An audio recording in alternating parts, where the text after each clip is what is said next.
Hello everyone, and welcome back to the Ignite in Community YouTube channel. My name is Codi Chen, and on this channel I talk all about immersing yourself in writing. This is still Pride Month, and I happen to own a company, a writing company with my wife, so I am part of the queer community, which is why this topic is so interesting and important to me. At our business, we do consulting for other businesses or people looking to incorporate the queer community in their books, their stories, or make sure that their work is a safe space for queer people and for them to know that as soon as they see their services, they automatically know that it's going to be a safe space for them. So we're definitely hired for consulting in those ways. We also do copywriting, content coaching, book coaching. We read different writing groups.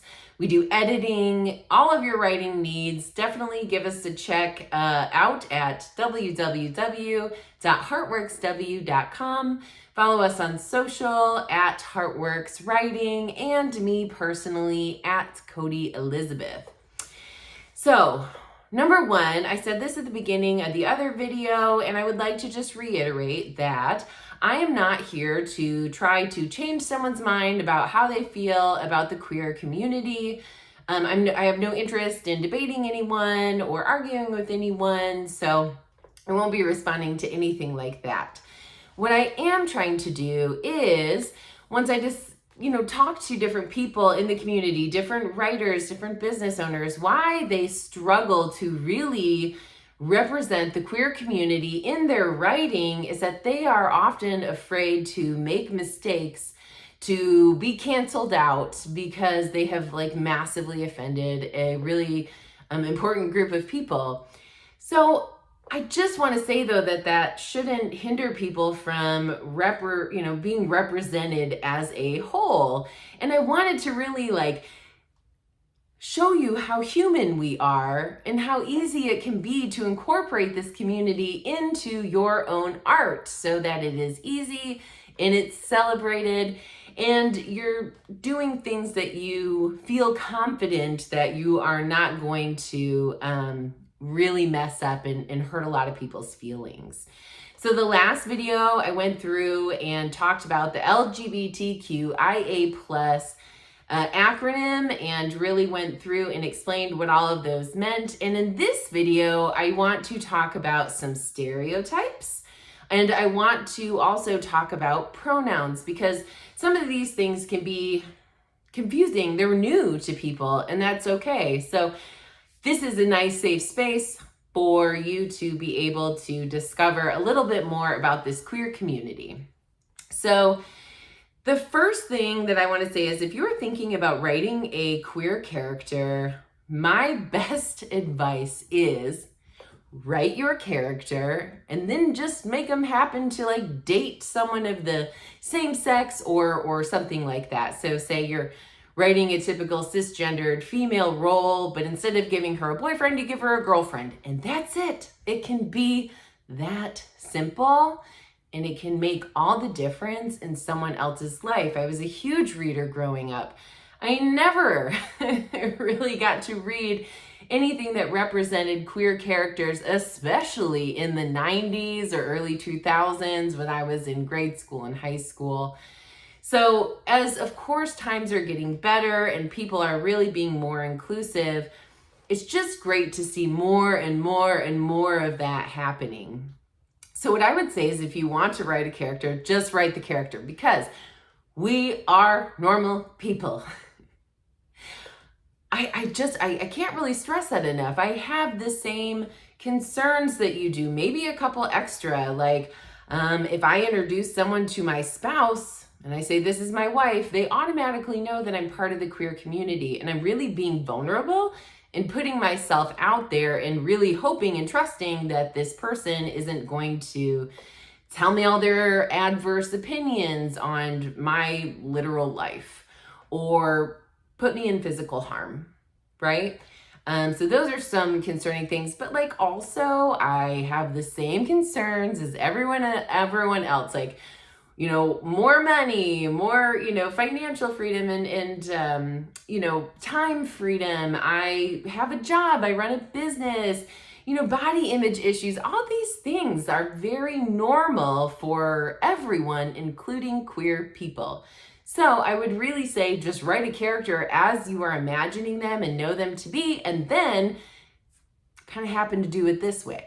Like, oh, they're actually attracted to women. They're actually attracted to, you know, people who are non-binary. Anything like that. It doesn't, if you want to make it simple like that, it does not require a ton of research on your own end as far as all of that goes. So I do want to dive into some stereotypes that, what do I want to say? I don't want to say they're played out, but they are a little bit. There's more to us than a stereotype that has really happened over the years. Not to say that people in these roles don't exist. Like, these characteristics don't exist anywhere in the queer community, right? Because a lot of times stereotypes happen because sometimes it, you know, ends up being real for some people. But to generalize an entire group of people by a few characteristics is short-sighted, is dumb. Don't do it, right? So I'm not saying don't put these characteristics into your character, but what I'm saying is maybe be a little more original. And like I said, don't even think about them as being queer until maybe the editing phase, and you can edit it that way. That way you're not trying to, or you're not falling into those stereotypes and perpetuating some harmful things that don't represent the community at large. So, number one, we have the stereotype of like opposites attract. We have that in the straight world and everything like that, but we also know that that's not always true. An extroverted person isn't always paired up with an introverted person. Sometimes you've got two extroverts and they have a very active life, you know, or you have two introverts who have a very introverted life together and they are all equally as happy.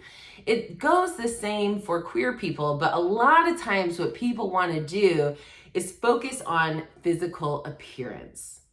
And so when there is let's say an androgynous woman, androgynous, by the way, means more of like gender bending, where you don't necessarily, you don't feel like a man, but maybe you are more comfortable in men's clothes, which I hate clothes are gendered anyway. But I digress.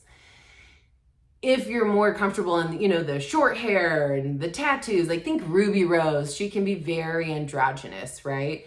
So someone like that must be with a super feminine chick.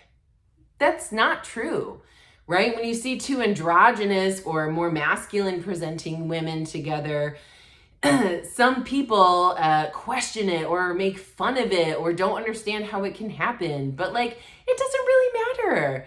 People love who they love, right? They're attracted to who they're attracted to, and they don't owe you something that fits into what you think a queer relationship should look like, right? Same with like a very effeminate man. Doesn't have to be with like a big masculine man. Two effeminate men can be together. Two very masculine men can be together. It all is in that person's preference. So think about that when you're creating a queer relationship in your stories. Maybe don't just go for what your heteronormative brain thinks. Also, not everyone has had a difficult coming out story. I didn't. I grew up with two moms, honestly. So my coming out story was very much just letting people know that I was dating someone and it was a she. There was no drama, there was no nothing. This does not take away from someone who has had a very difficult and traumatizing coming out process. This is to say that more than that exists as a storyline in someone else's life, right? It is not just really terrible hardships and they were kicked out of their home and kicked out of their community and never to be seen again. it's not representative of everyone as a whole. It is extremely important to talk about, but it's also been talked about a ton and done a ton. Wouldn't it be cool? My goal is to normalize queer people and queer relationships, right?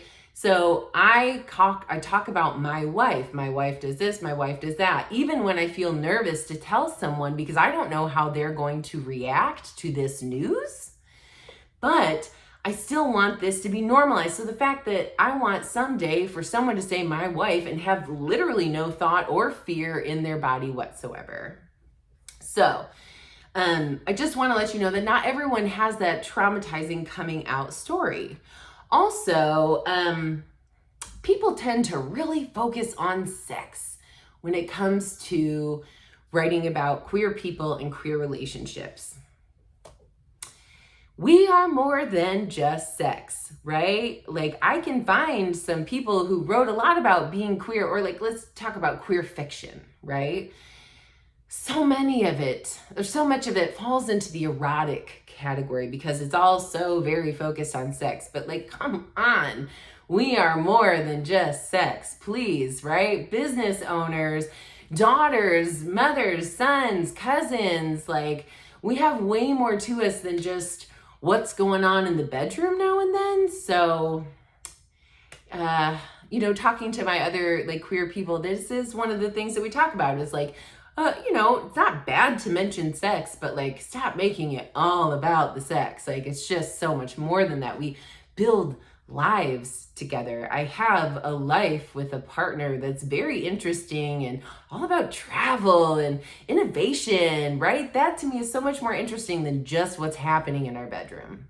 So that is another thing that I would kind of like to bust as well, or just point out that like, it's been done a lot, right? Maybe focus on just normalizing us as humans in everyday life. So some specific stereotypes, let's say for lesbians. All lesbians are man haters or they were abused by men. None of those things are true for me. I'm not saying that they're not true for anybody else. Of course they can be, but I'm just saying that's not why people turn gay, if that's kind of where your mind is going. I have a father, I have 2 brothers, I have 5 nephews, right? I love them. I have very many male friends, right? So like, I am not a vicious lesbian man hater. Like, that's just not who I am. And it's not really who anyone else I really know and really hang out with. I'm not really about that. So there's that. And then also like, all lesbians like love the Home Depot and all, and all of that. I don't love Home Depot. Nothing wrong with Home Depot, man, right? But like, I am not the hands-on woodworking type lesbian that like my mom is, right? Like my other mother, this is another thing is what type of lesbian are you? Let me say, a lot of queer people don't even know what they would be consider themselves anything other than queer, right? Like there is no right or wrong, but I know that you've heard these terms like butch, right? Now let me be very specific and tell you that whatever the queer person chooses to go by or not go by should be respected, period, right? So my other mom identifies as a classic butch lesbian, right? And, just the very stereotypical, like how she dresses, how she keeps her hair, what she does, like very, got the wood shop in the backyard, has a bunch of chickens, built all the chicken stuff. Like she loves the label of classic butch lesbian. Someone called me a classic butch lesbian, I would have a major problem with that because that is not how I identify. So these are things that you pick up on with people as they go on, and it is important to honor how they view themselves and reflect it back to them with your own language, right? So those are some stereotypes about lesbians, some gay men. Want to be like all gay men are effeminate. They got the limp wrists, they talk, they walk with like a little more girly, stuff like that. get it out of your head. Of course effeminate men exist, right? Of course they do. But to limit all gay men as effeminate is ridiculous. That doesn't make any sense. There's plenty of very macho, masculine men in authoritative positions that I know who are queer, right? And they don't have any effeminate parts to them because that is not who they are. And so they do not present that way, right? So that is not the only way to be a gay man. And if you are writing a gay man character, maybe think more. Incorporate more human aspects than just those glaringly stereotypical ones. Also, a stereotype for a bisexual is that they're just on the way to being gay, or it's just an experiment to see which one they're going to end up landing with. I don't quite know why it's so hard for people to truly understand that you can be attracted to both men and women, or a non-binary person, trans person, whatever. You can be attracted to more than one forever, right? Bisexuals exist in a heteronormative appearing relationship. Say, one man is bisexual, he's attracted to both men and women, but he found someone that he loves and he is married to a woman. That doesn't make him now straight, by the way, because he can still be attracted to men. But if you are in a committed monogamous relationship, it's going to be a problem if you pursue a man without the consent and permission and conversation with your own partner, right? So being bisexual, pansexual is not just a test to see who likes who better. Sometimes it's really genuinely you are attracted to all the genders and who cares, right? Just to let you know, that's something that's really been harped on intensely in the bisexual and pansexual community that is not accurate, or you know what I'm saying, not always accurate. Also, one last stereotype that I want to talk about is with people who are transsexual, there is an idea that they want to be passing, that's the word, passing, as male or female. Not all of them do. Not all trans people feel the need to pass as a man or as a woman, right? Some people just want to be who they want to be and have it respected regardless. This is not a difficult concept to understand. A transsexual female does not owe you or the public to be real super girly and glam, or to really get all the surgery to really look like what society thinks a woman should look like. Some people are not interested in that. But if they say that my pronouns are she, her, respect that. Let's quickly get into pronouns, because sometimes I know that a lot of this is changing. A lot of this is new and innovative, and people feel, well, they have a whole array of reactions. Some people feel super agitated, like they got to learn a whole new thing. Even people in the queer community can feel that way too, right? It's not like it's just, oh yeah, everyone knows this, everyone loves it, and everyone in the queer community automatically understands and gets it right now, right? We are also humans who are also learning and evolving right along with you. So let me say, like, if someone says my pronouns are he, him, why is it so hard to respect that? Even if you think that person has a vagina, they clearly have said that is not how I identify. And to do it, like to call them she repeatedly and totally disregard their own thoughts is rude and awful. And you really need to rethink how you're treating humans, right? So it's really important to respect the pronouns. So he or she or they. They is the new one, although we've been using they as singular for a very long time when we don't know exactly who we're talking about, like, oh, them over there. You see how easy that was and how you've done it your whole life? Okay. So another thing, though, that I have found very interesting is that there are new pronouns popping up that weren't words before. And It might take some practice to get used to using these, and you will probably make mistakes just like every other queer person is making mistakes also. I really want to say that the main part of using correct pronouns is respect for the other person that you are dealing with, respect for your fellow human. If, let's say, someone kept referring to me as he, are you kidding me? That would drive me insane. Even if, I don't think I look like a man. Maybe I'd be super masculine presenting, but I would be certainly agitated if I'd introduced myself and my pronouns as she, her, and someone, because they keep thinking that I have a penis or something, keeps saying he. It's not cool, man. So if you do make a mistake and misgender someone, apologize and keep it moving nicely. Like, don't make a whole thing out of it. I'm so sorry. And let me tell you all about my queer friends, my queer family members. No one is all that interested in it. Most likely, we're just trying to, get whatever we need to or get it done and keep moving on with our lives, not hear about how you're so awesome in the queer community or whatever.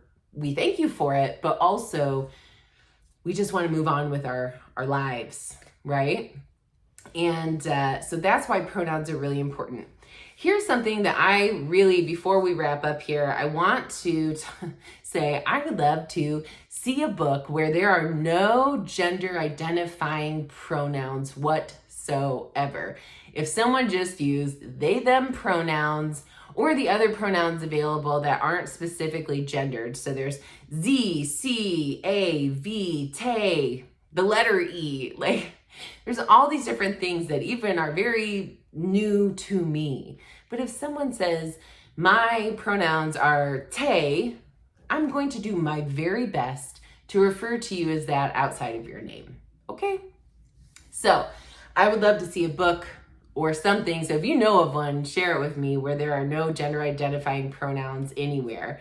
And I really hope that this was informational for you about maybe how to incorporate queer characters into your stories if you're not totally sure how to do it or feel 100% comfortable how to do it, as well as start to really understand pronouns and why they are important to respect in people. I hope you've gotten some ideas, and please feel free to shoot me a DM or let me know in the comments below if you have any other pronouns or any other things in the queer community that have stood out to you that you really love and want to celebrate this Pride Month. Yes! All right. It's wonderful talking to you all, and thank you again. Happy Pride.